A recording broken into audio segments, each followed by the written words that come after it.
بسم اللہ الرحمن الرحیم۔ دیکھیے، جب ہم اختیارات کو نچلی سطح تک منتقل کرنے کی بات کرتے ہیں تو اس حوالے سے آئین جو ہماری رہنمائی کرتا ہے اور آئین جو ہمارے بلدیاتی اداروں کو اختیارات دیتا ہے، کسی صوبائی حکومت کو یہ حق حاصل نہیں کہ وہ آئین سے متصادم ایسی قانون سازی کرے کہ جس میں ان کے اختیارات کو سلب کیا جائے۔ یہ ایک بنیادی چیز ہے، اور اس حوالے سے ایم کیو ایم ہو یا دوسری سیاسی جماعتیں تو اس پر کوئی اختلاف رائے نہیں ہے۔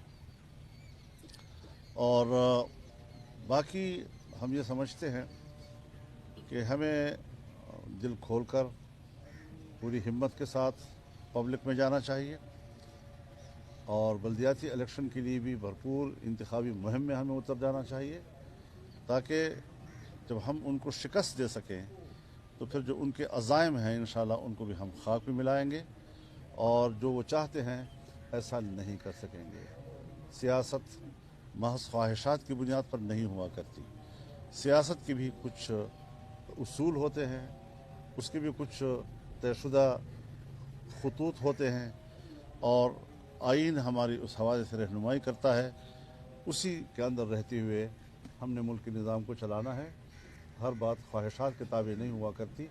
اس وقت جو ملک کے اندر جو کچھ ہو رہا ہے، میں سمجھتا ہوں کہ یہ سب کچھ ہم پاکستان کے مفاد میں نہیں کر رہے ہیں، خدا جانے ہم کس کے مفاد میں کر رہے ہیں، اور کس طرح ہم نے اپنے ملک کو گروی رکھ دیا ہے کہ شاید آنے والے مستقبل میں پاکستان کو ایک آزاد ریاست بھی کہا جا سکے گا یا نہیں۔ اس حوالے سے ہم ان کو اطمینان دلاتے ہیں کہ پورے صوبہ سندھ میں، یہاں ہمارے خیبر پختونخوا میں بھی الیکشن ہوئے ایک مرحلے کے، دوسرے کے بھی ہونے ہیں، یہاں بھی ان کے مسودے بنے ہوئے ہیں کہ اختیارات کو کس طرح سلب کیا جائے اگر ان کی پارٹی نہیں جیتتی تو، لیکن انشاءاللہ اس محاذ پر بھی یہاں مقابلہ کیا جائے گا، اور پورے ملک میں انشاءاللہ العزیز جو حق کا نعرہ ہے وہی انشاءاللہ بول بالا ہو۔ مولانا صاحب یہ فرمائیں کہ جب بھی عمران خان صاحب کو ہٹانے کی بات ہوئی ہے تو اتحادی ڈسکس ہوئے ہیں پی ڈی ایم میں، اپوزیشن جماعتوں میں، تو آج تحریک عدم اعتماد کے حوالے سے ایم کیو ایم کو کوئی مشورہ دیا ہے کہ تھوڑا سا اتحادی پیچھے ہٹ جائیں تاکہ ملک کو بچایا جا سکے، عمران خان کی حکومت کا خاتمہ ان کے بغیر تو ہو پاسبل ہے ہی نہیں، کوئی بات ہوئی ہے؟ دیکھیے، جو اس وقت پی ٹی آئی کی اتحادی جماعتیں ہیں، مثلا ایم کیو ایم ہے، بی ڈی اے ہے، پی ایم ایل کیو ہے، یہ پولیٹیکل فورسز ہیں، اور ظاہر ہے جب ہم بات کریں گے تو ہم تو یہی کہیں گے کہ 4 سال کے اس عرصے نے یہ ثابت کر دیا ہے کہ ملک جو ہے وہ پیچھے کی طرف جا رہا ہے، اور مزید یہ بوجھ اٹھانا شاید اب کسی کے لیے بھی ممکن نہ ہو۔ تو ہم تو ایک خیرخواہی کا پیغام ہی دے سکتے ہیں، فیصلے تو انہوں نے اپنے فورم پہ کرنے ہیں۔ جیسے دے دیا ہے خیر خواہی کا پیغام نا۔ مولانا صاحب، آپ کو ڈی آئی خان کا جو آپ کی ریلی ہے 5 فروری کی، اور ایک ساتھ پہ ایک جلسہ تھا، الیکشن کمیشن نے وہاں جانے سے روک دیا ہے، اور احکامات جاری کیے ضلع انتظامیہ کو کہ روکا جائے ریلی کو بھی اور جلسے کو بھی، تو کیا آپ جائیں گے یا کوئی تصادم؟ نہیں، میرا خیال میں نہ تو ہم ریلی نکال رہے ہیں، کارنر میٹنگز ہوتی ہیں تو کارنر میٹنگ ہی ہوں گی، اس سے زیادہ نہیں ہوگا۔ الیکشن کمیشن کے رولز کی مکمل پیروی کی جائے گی، اس کے رات کیوں ہم تصادم کریں گے جی؟ تو وہ اس کا الیکشن سے کوئی تعلق نہیں ہے، وہ تو یہاں حقلہ سے شروع ہوگا، تو اس کا ڈی ایس خان کے الیکشن سے کیا تعلق ہے جی؟ عامر صاحب یہ فرمائیں کہ آپ کی ذاتی نگاہ میں عمران خان صاحب کی قیادت میں ملک ترقی کر رہا ہے یا تناظری کی طرف ہے؟ آپ کی ذاتی رائے کیا ہے؟ ظاہر آپ کی پارٹی کی رائے بھی نہیں، اور دوسرا یہ ہے کہ آپ ایم کیو ایم کے ہمارے جو ساتھی ہیں ان کی بڑی محبت ہوا کرتی تھی الطاف بھائی سے، ہم آپ سب کی تقاریر سنا کرتے تھے کہ الطاف بھائی واپس آ رہے ہیں، پھر اچانک چھٹی ہو گئی، تو ان کے ساتھ کوئی واپسی ان کی کا کوئی امکان ہے؟ کوئی بات چیت کسی لیول پہ ہو رہی ہے؟ کیونکہ پچھلے دنوں بڑی ایکٹیویٹی نظر آئی ان کے کیمپ میں۔ دیکھیے، پہلے سوال کا جواب میں آپ کو پہلے دے دیتا ہوں کہ 22 اگست کو ایم کیو ایم پاکستان نے جو فیصلہ کیا وہ بہت سوچ سمجھ کر ایک فیصلہ کیا، اور ایک لا تعلقی کا فیصلہ کیا، اور اس ملک کے خاطر کیا۔